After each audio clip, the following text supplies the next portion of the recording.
Ya, jadi berkaitan dengan peperangan, peperangan yang disebutkan dalam Al-Quran dengan disebutkan dalam hadis itu sebenarnya saling menjelaskan. Jadi dalam Al-Quran itu kalau dalam Al-Quran itu kan peperangan itu istilahnya qital, ya. Jadi kalau bicara jihad itu ada 5 istilah. Nah, ini yang kadang-kadang simpang siur karena tidak bisa dipilah dan dibedakan. Kalau perang itu istilahnya qital. Yang kedua harbun, harbun perang. Yang ketiga gazwun, itu juga perang. Nah, yang keempat itulah jihad. Nah, yang kelima ribat, ribat. Nah, kalau istilah jihad ini lebih bersifat umum yang ada disebutkan fisik, tapi banyak kalau dalam hadis justru banyak yang non fisik. Tapi kalau sifatnya fisik dalam pengertian agresi militer itu namanya qital. Nah, ayat-ayat jihad dan qital itu justru munculnya di Madinah. Kalau di Mekah, dalam sejarah kehidupan Rasulullah selama di Mekah sampai beliau berusia 53 tahun, itu tidak pernah ada perang. Tuh. Tidak pernah ada perang. Tidak pernah ada perang. Padahal ayat jihad sudah ada. Itu ada di Al-Quran, di ayat Makkiyah itu bunyinya, wajah pala tutiil kafirina wajahidhum jihadan kabira, ya. Janganlah kamu taati orang-orang kafir dan berjihadlah terhadap mereka dengan jihad yang besar. Nah, kalau ini kan ayat turun di Mekah, tapi kenyataannya Nabi itu sepanjang sejarah hidupnya tidak pernah ada perang selama Nabi Muhammad tinggal di Mekah hingga usia 53 tahun. Lalu kalau dibaca kitab tafsir, hampir semua kitab tafsir yang menjelaskan jihad dan wajahidhum jihadan kabira, yang dimaksud jihad itu adalah berhujjah dengan Al-Quran. Itu berjihad yaitu berhujjah dengan Al-Quran. Jadi ketika kita memperjuangkan Al-Quran, baik memperjuangkan dalam pengertian memberdayakan orang-orang yang tidak bisa membaca bisa menjadi membaca, orang yang tidak bisa mengerti menjadi bisa mengerti, itu jihad yang kabir. Itu tafsirnya itu.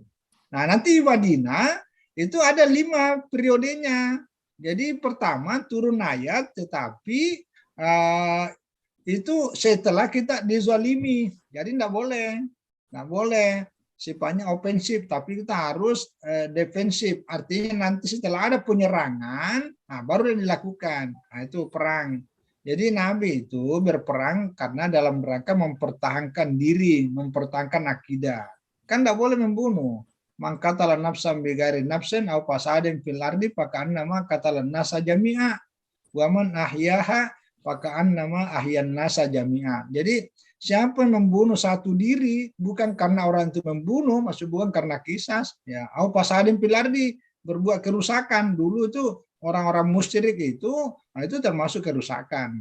Maka dia memberontak, nah itu kerusakan. Nah, tapi kalau tidak itu tidak boleh sama sekali. Karena membunuh satu manusia sama dengan membunuh semuanya. Jadi adanya peperangan itu yang sifatnya agresi militer setelah Nabi Muhammad diserang, ya, setelah kita akidah terganggu. Jadi bukan seperti hari ini ada perang karena ekonomi, perang karena politik, perang karena politik, itu enggak. Itu enggak. Jadi yang kedua, Nabi setelah di Madinah itu membentuk ada sebuah negara dengan konstitusinya namanya Piagam Madinah. Piagam Madinah itu isinya adalah 47 pasal dan semuanya ini adalah hadis. Nah, di dalam pasal-pasal Piagam Madinah itu mengatur tata cara hidup bertetangga, tata cara hidup bermasyarakat, tata cara hidup berbangsa, tata cara hidup bernegara. Nah, di antara pasalnya mengatakan begini, apabila Madinah diserang musuh, maka seluruh penduduk Madinah wajib mempertahankan secara bersama-sama. Nah, Piagam Madinah ini itu ditandatangani oleh Yahudi, Nasrani, dan Islam. Jadi penduduk Madinah itu kan mayoritas Yahudi awalnya itu, baru Majusi, baru Nasrani, baru berikutnya dia amandemen itulah Majusi. Jadi, nah yang tidak mau ikut tanda tangan Piagam Madinah inilah yang kemudian diusir ke Mekah, diusir keluar dari Madinah.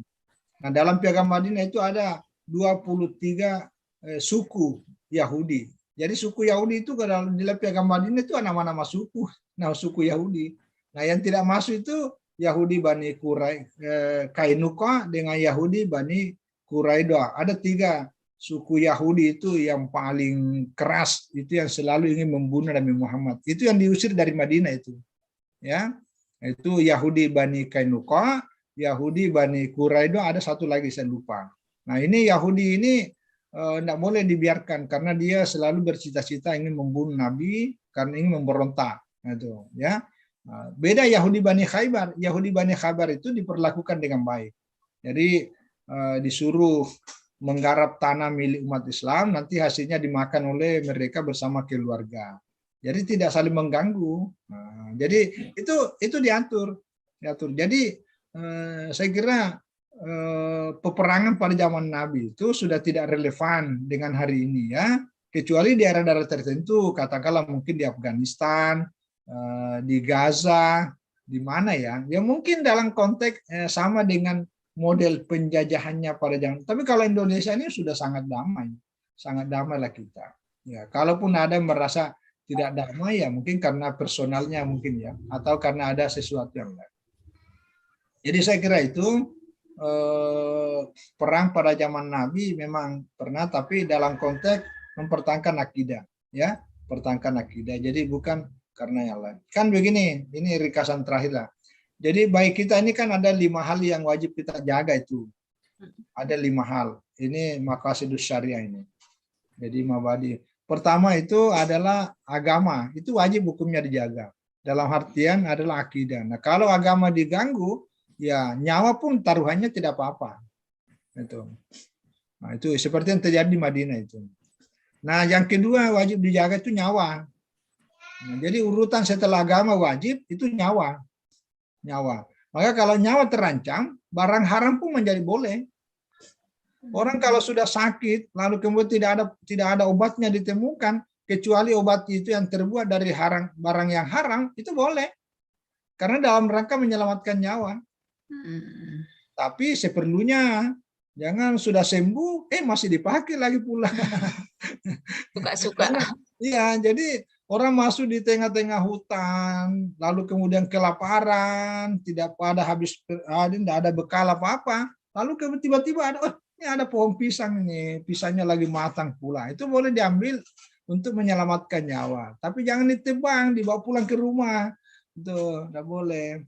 Karena itu mencuri namanya, tapi dibolehkan karena hukum mencuri masih lebih rendah. Lebih tinggi adalah menyelamatkan nyawa. Maka itulah sebabnya orang musafir, perempuan yang hamil, perempuan menyusui diperbolehkan untuk tidak puasa, cuma wajib menggantinya pada hari-hari yang lain. Kenapa? Dalam rangka menjaga nyawa. Nah, itu. Nyawa itu lebih tinggi kedudukannya.